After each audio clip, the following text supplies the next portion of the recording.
what you're watching tonight is part of the work of the Theater and Social Change class that I've been teaching this semester. The students who enroll in this class, which are mostly theater majors, but we have students who are as well non-majors, and for at least one of them, this is probably their very first time on a stage like this in front of an audience. But when they join the class, they become Will Act for Change, which is our theater and social change company as part of the Adams State Theater University program. During the course of the semester, we've been doing several different things. At the very beginning of the semester, they took part and performed in the Ghost Light project. So if you see our Ghost Light on in the lobby, that is our commitment and promise that this building is a safe zone for whomever enters that building, this building, and art and music as well are our partners on that project. We've done guerrilla theater, including doing some street theater that we broadcast live on Facebook as we were doing it outside of our senator and congressman's office on Main Street. And then for the last few weeks, we've been working on Breaking the Silence After, the gun violence project, examining this issue of guns, violence in American society. And it's a complex issue. It's an issue that doesn't always break neatly along conservative or liberal lines. Liberals love their guns, and conservatives are concerned about violence as well. And where we fall ultimately on this, who knows yet, but what we believe as Will Act for Change is that it's an issue well worth addressing, and an issue that we as a society better start addressing because it's not getting any better. So tonight what you're going to watch are 9 short plays, about an hour-long performance. These are plays written by professional playwrights, mostly from the United States, but a few international playwrights who have taken this topic of gun violence, first starting to write these plays after the violence in Newtown, Connecticut. And they've created an anthology of these plays, and I contacted over the last year 9 of these playwrights to find the rights to do these, which they've granted us the rights to do this performance tonight. And so the pieces are simply done. They are student-directed, student-performed. They raise different perspectives on the issue of gun violence. There's at least one comical piece about gun violence. There are some very reverent pieces, and there are some very thought-provoking pieces. I hope that you enjoy these. We're going to do them just one right after another, 9 straight performances. We thank you for being here, and if you're one of my Intro to Theater students, at the end of the evening, back in that corner, my house manager, Shanae, will be there with the sign-in sheet for you. All right? Thank you for being here.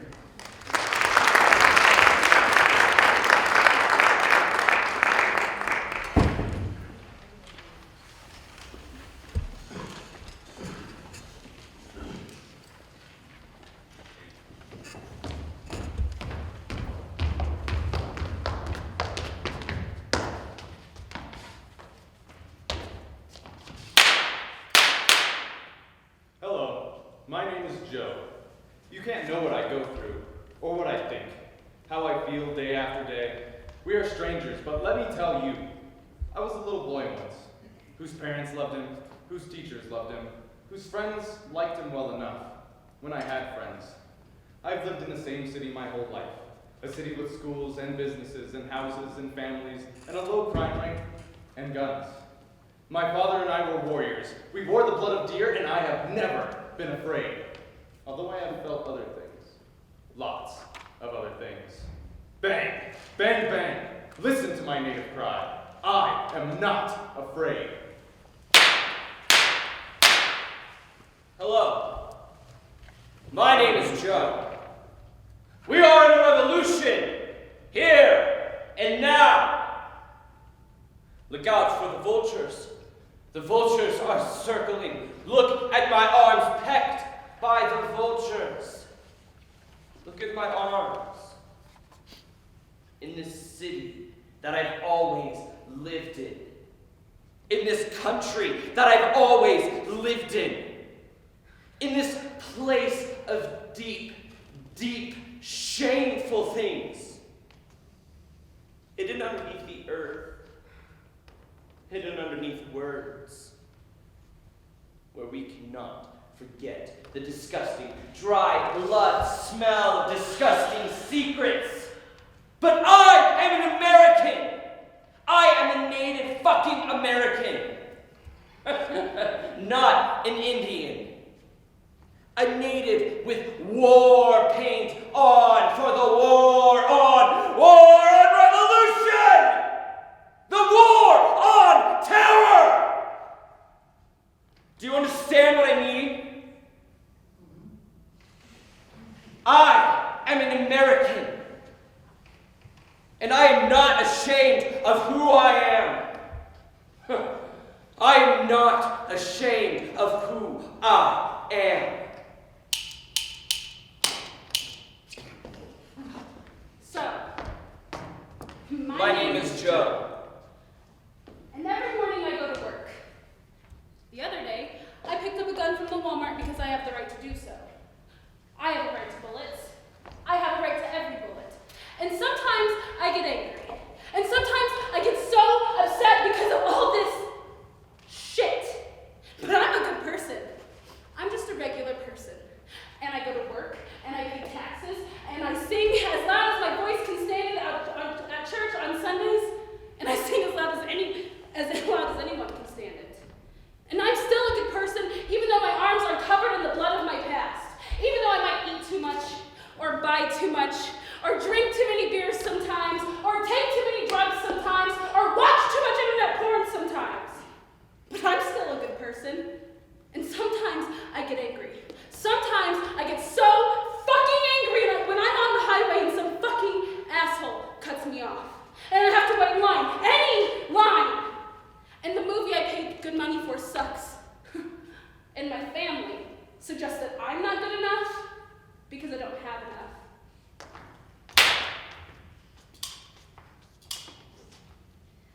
My name is Joe.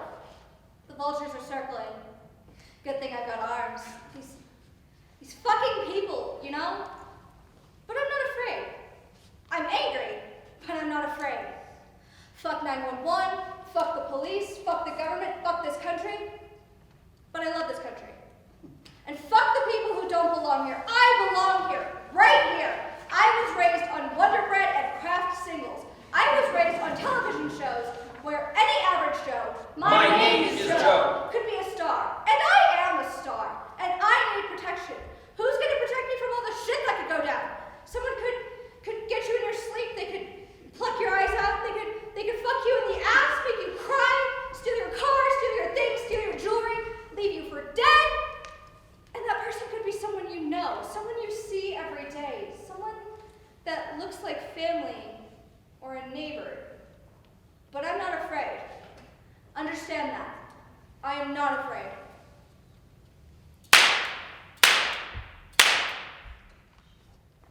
I am Joe.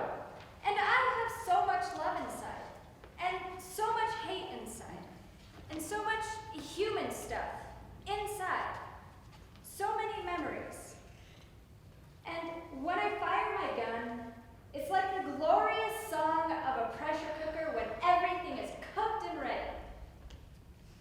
Do you want to fuck with me? I dare you to fuck with me. Because I'm not afraid. I don't need an army to be a soldier. I don't need a horse to be a cowboy. And I don't need a gun to be a man. But I want a gun. And I have a gun. And I'll shoot my gun. Because it's my right. Because I'm an American. The other day, I was wondering what it would be like to shoot through flesh. Like in the movies. Like in that television show. Like in that video game. Like in that song I love so much, I've played it 1,000 times. I was wondering, and I was angry. Because I'm a good guy. And there are so many bad guys. Bad guys who make a good guy like me feel like he doesn't matter. And these bad guys are tricksters. Because they can look like your wife, or your girlfriend, or your mother, or your friend, or your boss, or some guy wearing the wrong colors on the wrong side of the street, or little school children on their way to class who one time said something be nice. Are you listening to me?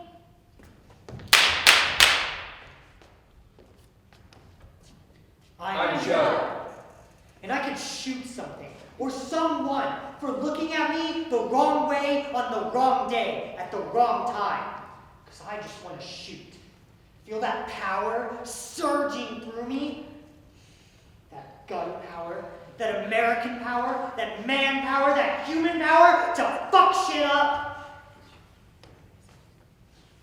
And did you know that most people are shot by people that they know? Just like most rapes occur between people who know each other? And most random acts of violence are not random at all in the random sense, because they usually have a definite aim or pattern, which I cannot see, because I don't have those kind of eyes. Look at my eyes. Look at me. Look at Joe. Bang, bang, bang. I'm Joe. And Joe is not afraid. Joe is an American. And Joe thinks it's going to be a beautiful day. It better be a beautiful day. Or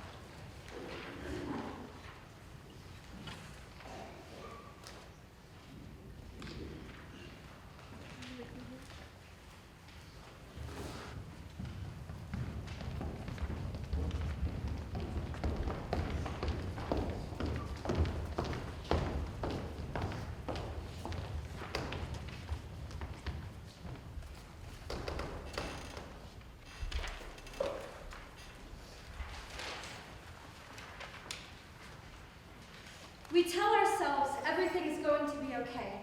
We send prayers up, even those of us who don't pray. We wait. Days seem infinite, cruel, relentless. In their little offerings of joy, we curse the days, send prayers up, even those of us who are past prayer now, and wait. Today we say things will be better. We will learn. All hail a better society. We say this with hope, sadness, fear, doubt in our throats, and yet we still say these words because sometimes there is nothing else. We tear off another page in the calendar, mark the days. It has been these many hours since Columbine, Virginia Tech, Aurora, Newtown. These many minutes since Kandahar, Damascus, Karachi, Kashmir. We serve channels for other stories. We watch the world's biggest losers lose weight, bachelor's date, and a child named Honey Boo Boo feign a faint. We text, tweet, and blog and hope that someone is listening somewhere. And then in the dark quiet of sleepless night, we wait. For the pools of blood, shattered bones, and blasted eyes to go away. Not here again, we pray. And this time, the prayer is real, even if we tell ourselves otherwise. Not here, or anywhere else, ever again. But then the drones strike again, imperceptibly, and there is barely heard talk of more collateral damage. Over there, far away from us here, out of harm's way. And we wonder, is there an end to victory? Do we chalk up all of these losses to some strange machinery being brought into being in the name of democracy? We think these things in the still dark, alone, riddled by beads of sweat, or strolling through the international foods aisle at the supermarket as a cart carries us forward. face to face with processed meat, guava paste, fried shrimp crisps, and Heinz baked beans, made in England. And we stop thinking for a while and dream of picture postcards, travel memoirs, and leisure schemes our ancestors told us about once, long ago, in some other century. dream train coming round the bend. We slip on our headphones against the noise of the world and bask in our music. Yeah, our music, owned by someone else. in some cloud who can delete it from us at any moment without our knowledge. Yet we listen anyway because our music is safer than guns. The calendar shakes. The days travel in flip-book movements. video game, and who is to blame now? The march of days is cruel, and we, the tired few, knotted by grief, at a loss by loss, wait. And wondered about the unemployed car salesman from Germany who was kidnapped by the CIA and spent 5 months in the salt pit, and after which he was left at the side of the road in Albania. And what his life must be like now. Will any kind of movie ever be made about him? Is his story worthy of multinational Hollywood financing? Who will tell the story of our lives? The cash register reads $80.29. We don't even know how. What? Pull out the plastic. It will pay. Easier that way. Let's make everything easier right now, okay? Let's let the lobbyists push Weedle, Needle, Charm, and Curry favor so that their cause makes the grade. So what if another $1 million is spent on another parade, campaign, TV ad, law to push its way through the hallowed halls of progressive debt? These things are necessary, don't you see? Become necessary, someone says. The plastic returns to the weary pocket. The cracked smile holds back tears. Think. 2 guys walked into a bar. It is said in hours of despair, there is no room for jokes. Bad taste is the scold. But how can we even begin to account for taste now at this stage of the piteous game? My brother in Damascus is my child in Newtown. My sister in Kandahar is my nephew in Aurora. My future husband in Columbine will be my lover one day in Gaza. This gun killed them. The same gun.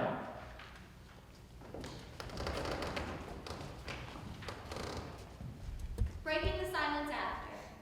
Guns don't kill people. People kill people. In 1 year on average, 112,695 people in America are shot in murder, assaults, suicide and suicide attempts, unintentional shootings, or by police intervention. In 1 year on average, 33,880 people die from gun violence. The only thing that stops a bad guy with a gun is a good guy with a gun. Fact. No mass shooting in the past 30 years have been stopped by an armed civilian. Keeping a gun in the home makes you safer. A gun in the home is 22 times more likely to be used to kill or injure in a domestic homicide, suicide, or unintentional shooting than to be used in self-defense. Guns are just tools, like knives and hammers. In 2007, more preschool-aged children, 85, were killed by guns than police officers were killed in the line of duty. States with higher gun ownership rates have higher gun murder rates. Gun violence is not the problem. It's a mental health issue. In late February, President Donald Trump signed a bill into law making it easier for people with mental health illnesses to purchase a gun. Every day, 7 children and teens die from gun violence. Every day, 40 children and teens are shot and survive. Every day, 58 people use a gun to kill themselves. More guns are being sold, but they are owned by a shrinking portion of the population. About half of Americans said they had a gun in their homes in 1973. Today, about 37% say they do. Overall, about a third of Americans own a gun. Around 75% of gun owners are men. On average, they own 7.9 guns each. More Americans have died from guns, including suicides, since just 1970 than have died in all of the wars in U.S. history.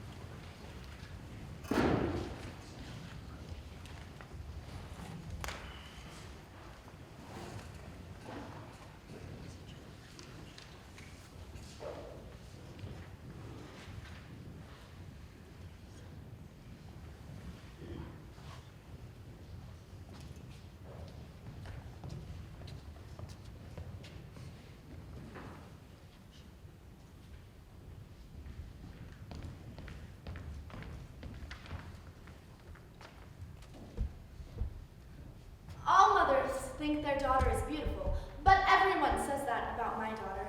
When I'm out strolling with her, strangers will come up to me in public and compliment me on her. It must be her father's genes, because I really am no beauty. I do take credit for dressing her, though. She really does look like an angel on the Sistine Chapel ceiling or something. Except with clothes. Adorable baby clothes. You know, I read somewhere that 50% of your happiness is inherited. That means that the level of your happiness, if you made absolutely no effort to be happy, relies on your genes. Now, I'm a pretty happy woman, and my husband is a pretty optimistic man, so I'd say my daughter's starting point is pretty good. It's my job to ensure that she has the tools that she needs to fill in her half of the 50%. Some people strive for success or wealth, but those things don't make you happy. Money makes you unhappy, if anything, and fame makes you crazy. Family makes you happy. Doing good for those in your community makes you happy. I don't want my daughter to be an exceptional person. I'm fine with her being an ordinary girl. I grew up in this town. When I was in high school, there were many beautiful women on the cheerleading team. I tried out once because I was a decent gymnast, but I didn't make it. It turned out to be a good thing in the long run, though, because my husband, who was a football star, wanted nothing to do with those cheerleaders. He wanted an ordinary girl. I got lucky. I do worry about my daughter on that aspect, though. I'm not bragging. She really is a gorgeous baby. She's my life's achievement so far. I'm going to do whatever I can, always to do the right thing. I'm her mother. My husband agrees with me. We agree on everything. We're just lucky that way. I'm going to do whatever I can to make sure my daughter can achieve her 50% of happiness that she has to cultivate when she grows up.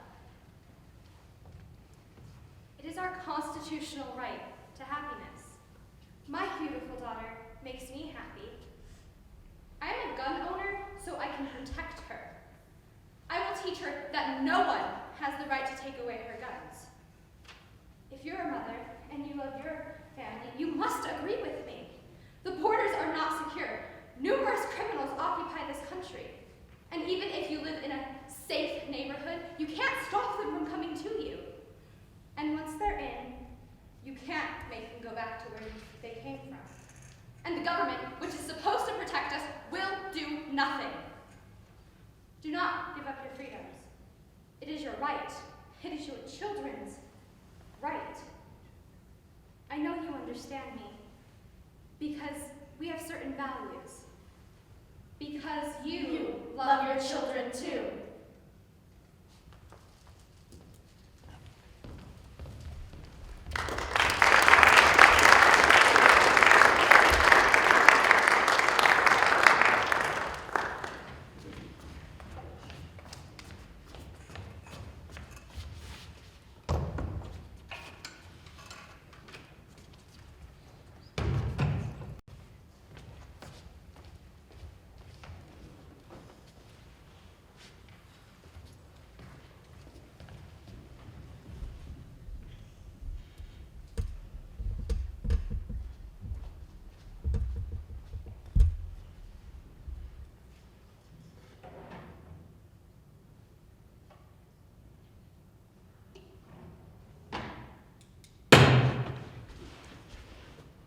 Marlene Fredericks?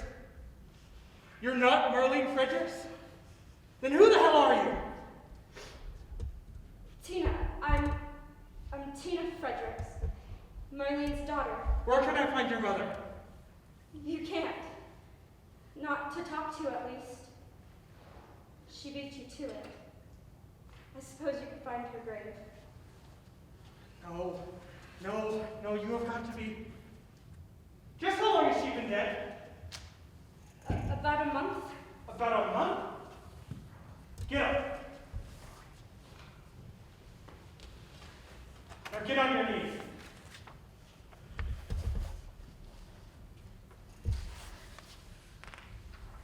Hey!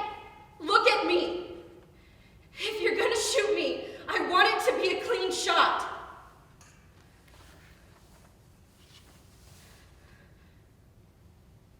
Wait! Take off your mask. I want to see the face of the man who murders me. You owe me that much.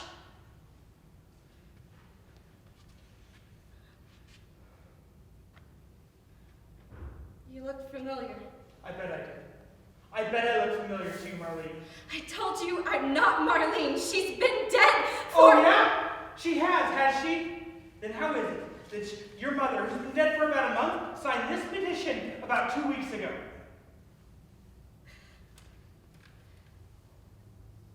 She didn't.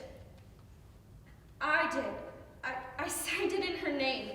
You, under the name of a dead woman, your mother, whose address you share, you really think you can worm your way out of this one with such a blatant lie? I don't know what this is, but I'm not lying. And yes, this is her house. I moved in after... Enough! It doesn't make any sense. I'll tell you what doesn't make any sense. It doesn't make any sense that you're here to kill my mother with her own gun. Apparently, because she signed that petition. A petition you yourself stood in the cold collecting signatures for. And what makes even less sense is that petition is a petition to uphold gun rights. To uphold them absolutely. It's fake. The petition is fake. Yeah, I get that. It still doesn't make any sense. About a month ago, a guy went on a shooting spree at the Galleria. I remember. He killed 10 people, including himself. The other 9 were innocent victims. Randomly chosen innocent victims. Did you know one of them? One of the victims? No, but I could have. Any one of them could have been somebody that I knew. Someone you loved. Exactly. Or even me. But I didn't have to know them personally to feel it personally. This civic outbreak calls for action. Real action. It seemed like maybe their deaths wouldn't be so pointless. Maybe something good could come out of an unspeakable and avoidable tragedy. But it didn't last. It never does. As usual, our so-called leaders caved. In a society that our so-called leaders said we had a right to adequately protect ourselves in a dangerous world. My mother always said it's a dangerous world. So I made that petition. A petition to find people who think guns make us safer. A petition for people who think that having a concealed carry permit makes us safer. A petition for people who think having armor-piercing bullets and assault rifles makes us safer. People like that make me sick. And what would make you feel safer? If they were dead? So you're just gonna go and shoot them all? Oh, I get it. With their own guns. Poetic justice. Not all of them. 9 of them. Like the shooter's victims. Chosen at random from that petition. But unlike these victims, these people deserve to die. Deserve to die? Deserve to die for wanting to feel safe in a dangerous world? There are studies and statistics. Countries with stricter gun control have far fewer gun deaths than countries that don't. People who have a gun in their home greatly increase the odds of someone being there shot and killed. Studies and statistics. Studies and statistics don't change how people feel. My mother had a right to feel safe in her own home. Pretty low odds some nut breaks in and tries to shoot her with it. Where do you stand on the issue? So now we've come to it. Am I a suitable substitute for my mother? You did sign the petition, even if it wasn't her name. If my mother had a concealed carry permit, she'd still be alive. That's what I think. That's why I signed it under her name.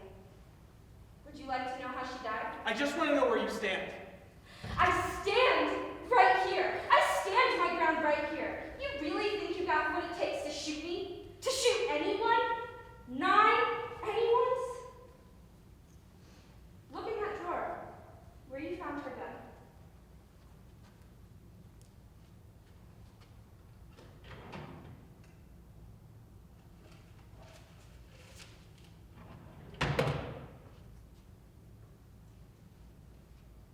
Galleria gunman kills 9. Keep reading. 4th paragraph, where they list the names of the victims. I'm I'm just so angry and scared. I understand. It's a dangerous world.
A poem for Sandy Hook.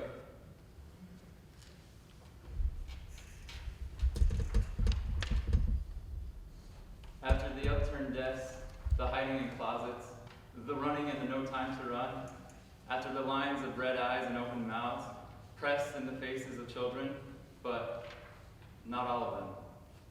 After crying in far out this bathroom for kids I'll never know in a place I've never been, again. After petitions and tweets and posts and hearts going out, out, out, again. After never again, again. Again it will happen in Damascus and Pontroy. In Colorado and Oakland, another place is named after trees and flowers. And the petitions and the promises will fall and blossom like trees and flowers. And the kids, like trees and flowers, will be too beautiful to bear, but they will be born under ordinary grass. After the grass and the stones on the stones. After the name of the man with the gun is spoken for the last time. After there are no words must come the words. Because there are words, and you know them.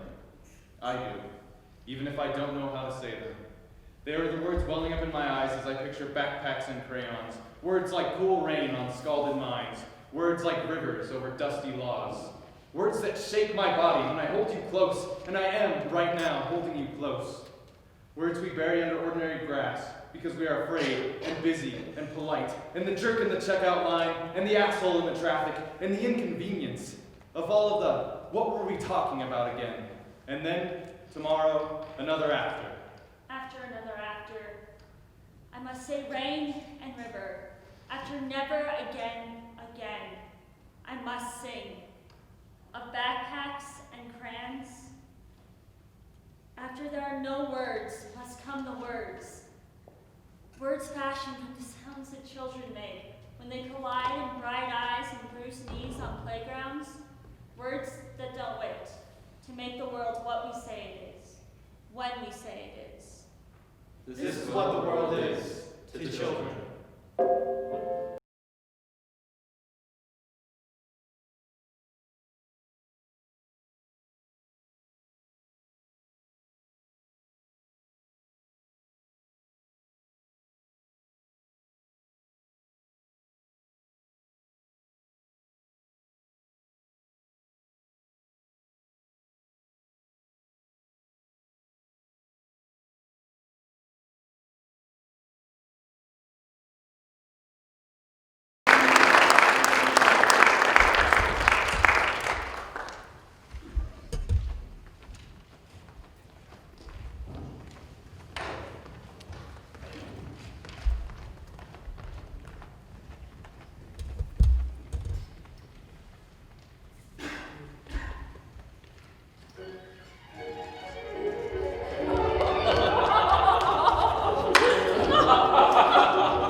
bus stop in 15 minutes. I know, you didn't have to remind me. Things were different, Helen.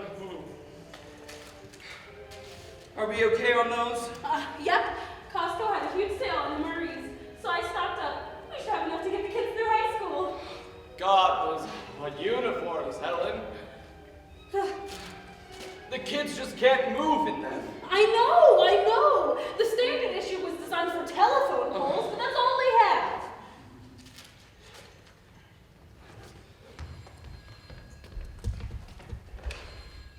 Hello? Oh, hey, Phil. Oh, yeah, sure. We're leaving in, 10 minutes. Oh, well, sure, of course. Bobby can sure catch a ride with us. He can sure ride in the gun turret again. Well, of course. All right, well, we'll see you in 10. Bobby need a ride again? Oh, yup. Of course.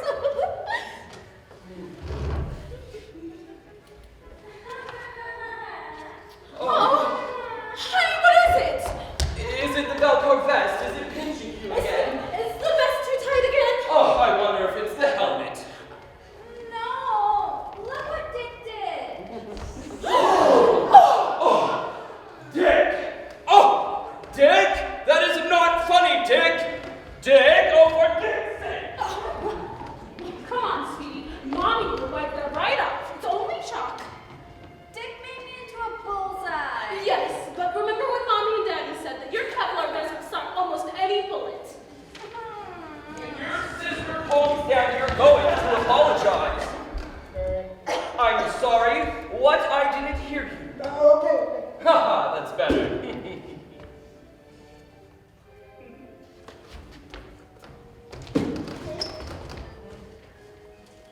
Sorry, it's real cold out here. I'm back here, bulletproof vest, whatever.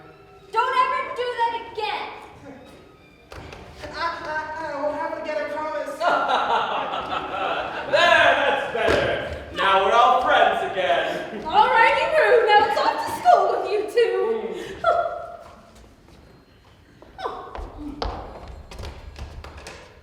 Hello? Oh, yes. Oh, well, these things are unavoidable. What?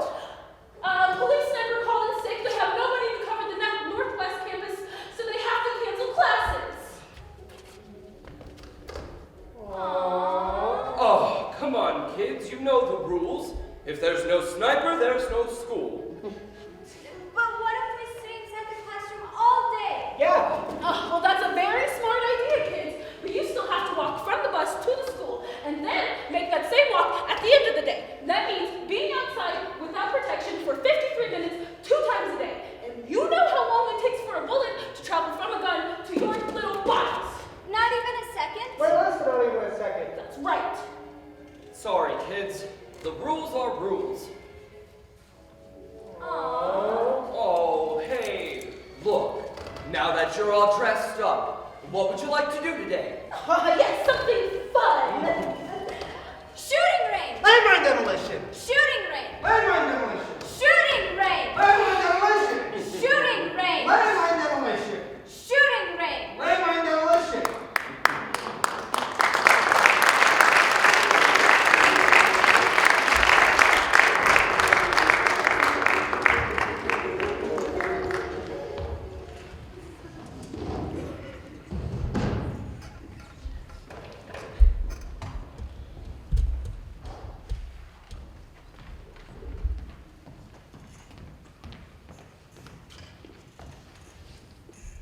Teacher found a note.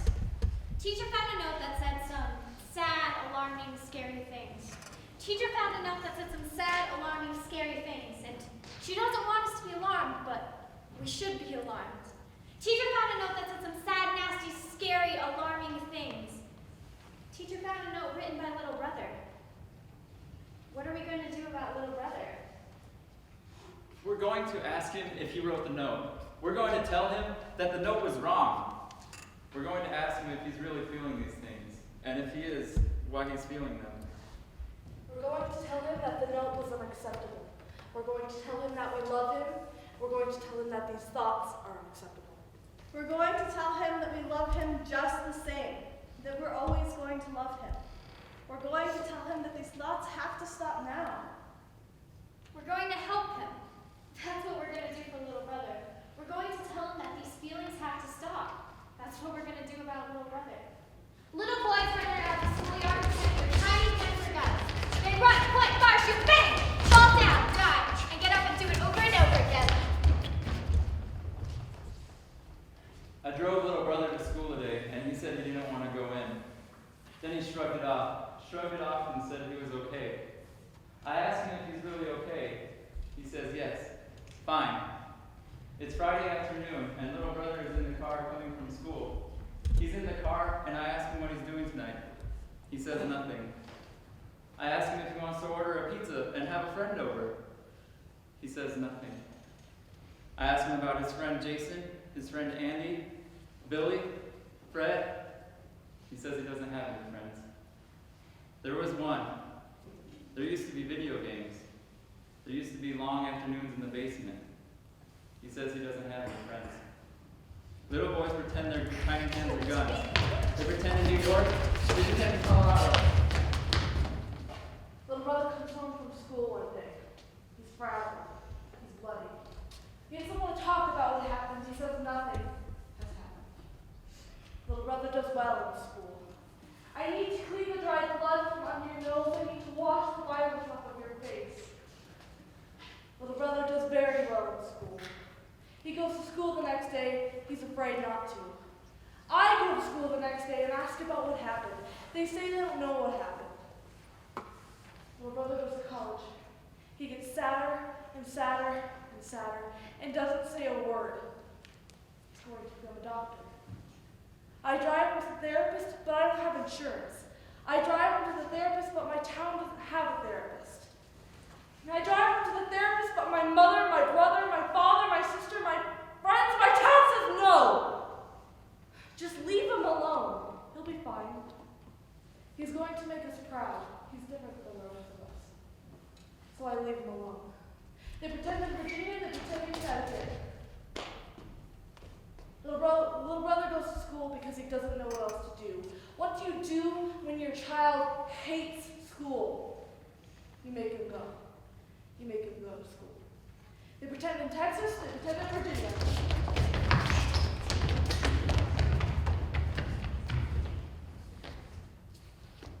I tell him to go, that he doesn't look sick, that he doesn't feel sick, and tell him how to feel okay, to act like everyone else. He tries his best, and it becomes his worst. He tries, and it hurts. He doesn't come home bloody ever again, at least not with blood that I can see, but every day he comes home with different eyes, harder and harder, colder and colder. When he was a little boy, they used to build castles. They used to tell stories. They used to do math. But now they just stare. You're doing all right, though. You're doing fine. You're invisible and you don't want to be invisible. They pretend in London.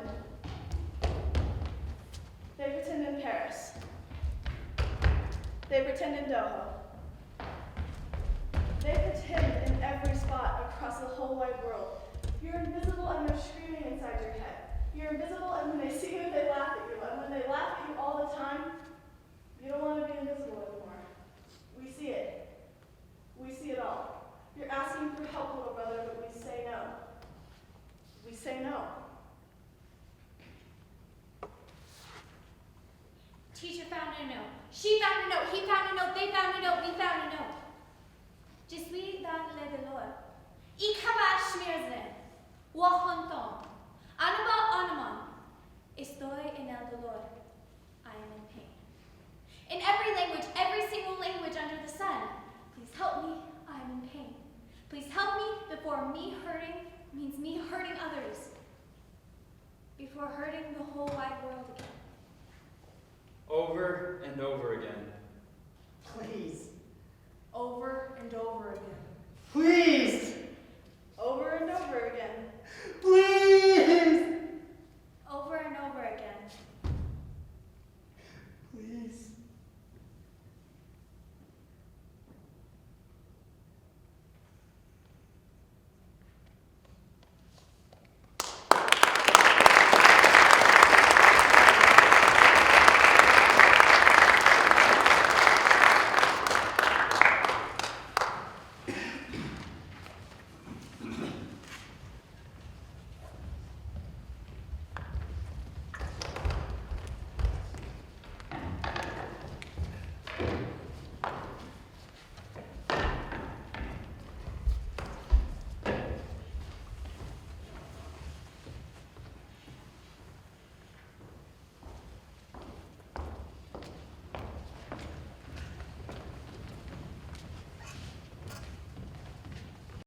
Their shininess, their sleekness, the elegance of their design.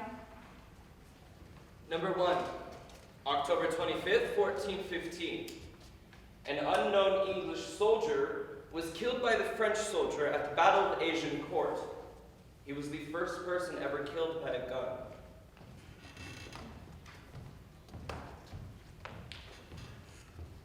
Guns know who they are. They do not experience existential doubt. Whatever happens, a gun is still a gun. Number 2, 15, July 1974. Christine Chubbuck committed suicide during a live broadcast at 9:38 a.m., 8 minutes into her talk show on WXL-TV in Sarasota, Florida. She drew out a revolver and shot herself in the head. Christine had been struggling with depression and suicidal tendencies. Bet the ratings were good that day. Some say guns are evil. Anything created solely for the purpose of destroying other human beings must be evil. 3, 14th of December, 2012, Newtown, Connecticut. 6-year-old Dylan Hockley is one of 20 children killed at Sandy Hook Elementary School when 20-year-old Adam Lanza opens fire on Dylan's class with a military-style Bushmaster 223 semi-automatic rifle. All of the children killed are between the ages of 6 and 7. The gunman's mother, Nancy Lanza, volunteered at the school. Nancy is later found dead at her family home. 6 female teachers at the school are also killed. The incident was the latest in a series of mass shootings in the U.S. over the last several years. In 2007, 32 people were gunned down by a student at Virginia Tech University. President Barack Obama says, "Our hearts are broken today." Wayne LaPierre, chief executive of the National Rifle Association, says the only way to stop a bad guy with a gun is a good guy with a gun, and blames rap music, films, and violent video games. 4, Sheridan Sabak Bond, Utoya Island, Norway. On the 22nd of July, 2011, Anders Breivik bombed government buildings in Oslo, Norway. He then took a ferry to Utoya Island, where he shot dead 69 students, including 14-year-old Sheridan, who were attending a workers' youth league on the islands. He outlined his reasons for the massacre in a manifesto he posted online. Marxism and cultural Islam are the enemy. I seek violent annihilation of Eurasia, multiculturalism, and the deportation of all Muslims from Europe. Sheridan, the youngest victim of the massacre, was born in New Zealand but had lived most of her life in Norway. Murder is easy. It's a terrible thing to say, but murder is easy. The act itself is simple. You point the gun and pull the trigger. Easy. If that doesn't work, you do it again. That is power, and the gun gives you that power. 5. Veronica Moser Sullivan. Midnight, Friday, July 20th, 2012, Aurora, Colorado. A gunman in a gas mask and body armor enters the cinema during the midnight premiere of the new Batman movie. After hurling a gas canister into the theater, he opens fire on the moviegoers with an assault rifle, a shotgun, and a pistol. He wounds 59 people and kills 12, including 6-year-old Moser. She was a very special girl, said Veronica's grandmother, Ann Moser. She was very intelligent. She was a sweetheart to everybody and lovable. She knew how to make people happy. The shooting evoked memories of the 1999 massacre at Columbine High School in Littleton, 17 miles from Aurora, where 2 students opened fire and killed 12 students and a teacher. March 12, 2006, Yafshat, Iraq. Soldiers of the 502nd Infantry Regiment entered 14-year-old Abir Qasim Haman's house and ordered Abir's father,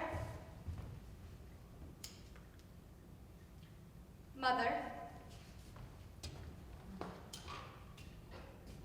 and 6-year-old sister into another room, where Private First Class Stephen Green summarily shot, all in the head, emerging to say, "I just killed them." Abir was held down on the floor by another soldier. Green and at least one other soldier then raped Abir, and then Green shot and killed her, the The lower part of Amir's body was set on fire. Murder is easy. Number 10, Christopher Patak, 17, Oakland, California, United States. Investigators say it was a shooting gone wrong. The gun used was a .38 caliber Smith & Wesson. According to a report, the .38 Smith & Wesson is the most popular gun used in violent crimes across the United States. Guns also have no conscience. They do not feel remorse or ask for redemption. March 31st, 1993.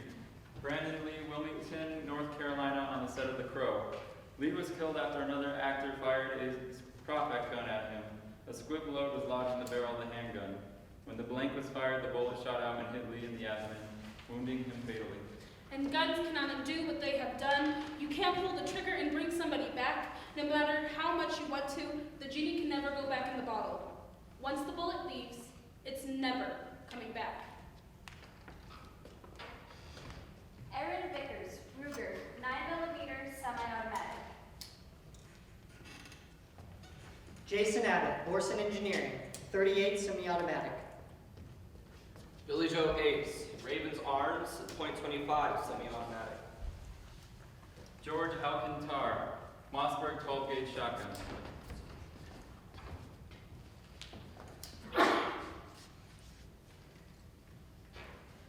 Michael Daniel Alexander, Smith & Wesson, 9mm automatic. Earl Booker Jr., Smith & Wesson .357 revolver. Maria Ragland Davis, Bryco Arms, 38 semi-automatic. Sukhwinder Singh Dalwal, Davis Industries 380 semi-automatic.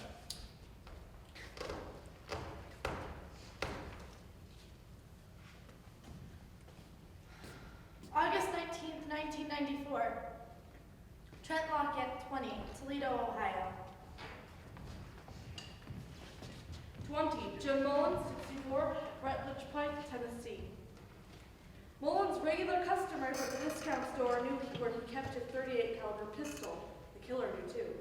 Mullins was killed with a bullet to the head, all for a cash register filled with just enough bills to make change.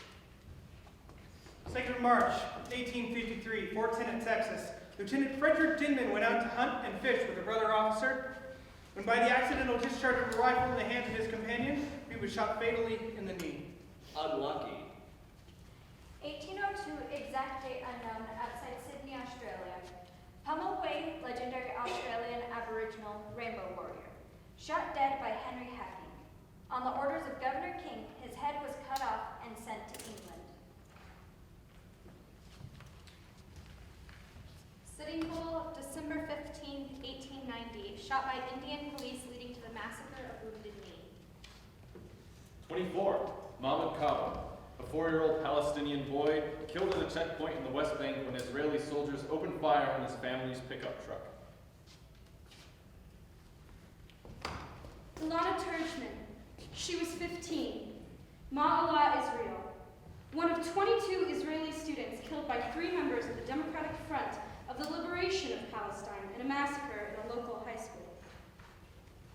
Donald Coffey, 7 years old, Texas, United States, May 10th, 2009.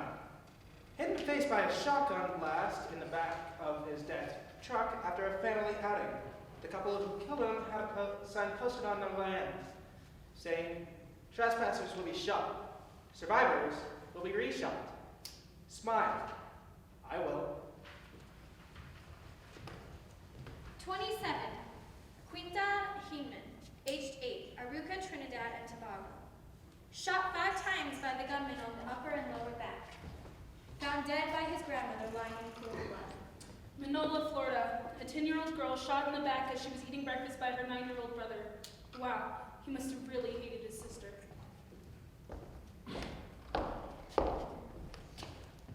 Rise Jones, 11, shot dead in Liverpool, England as he enjoys a game of piano.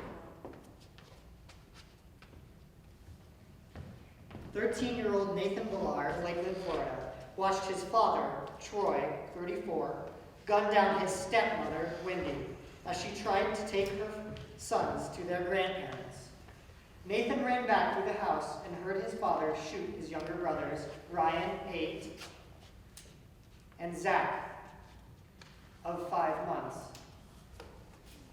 His father then chased Nathan through the cluttered garage and took aim, but tripped on a bicycle before he could get off the fatal shot. As Nathan ran screaming through the safety of a neighbor's house, his father killed himself on the front lawn.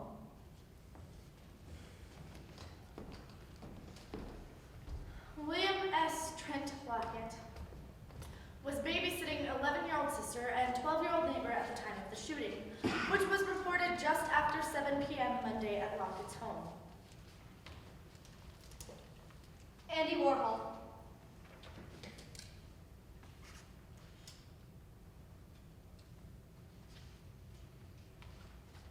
Gianni Versace. Marvin Gaye.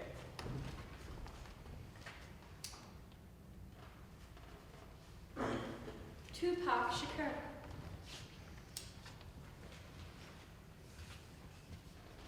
Selena.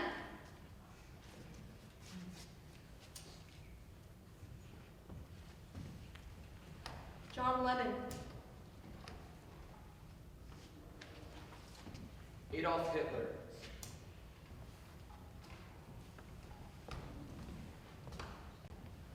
Lockett, who had recently enlisted in the Air National Guard and was due to leave for boot camp in Lackland Air Force Base, Texas, was showing off his prized .22 caliber rapid-fire pistol to his kid sister. Robert F. Kennedy. John F. Kennedy. Che Guevara.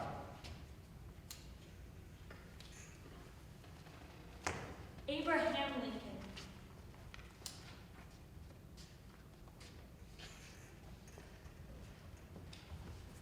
Gandhi.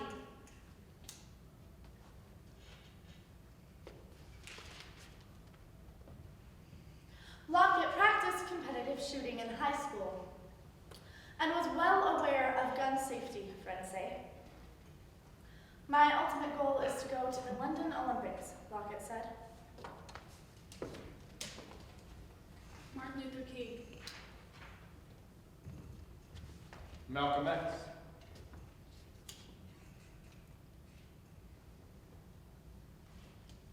Trayvon Martin.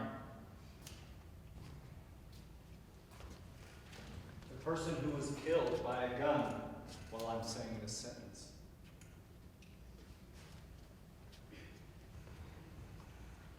Lockett took the magazine out of the pistol, unaware that a bullet remained in the chamber, and handed it to his sister. His sister Emily pulled the trigger. The bullet entered her brother's brain approximately 0.2 centimeters above his temple, penetrating his temporal and frontal lobes. Lockett was pronounced dead on scene by emergency medical personnel, It was accidental. said a detective. There was no foul play. This is a terrible tragedy, one that his sister will have to live with For the rest of my life.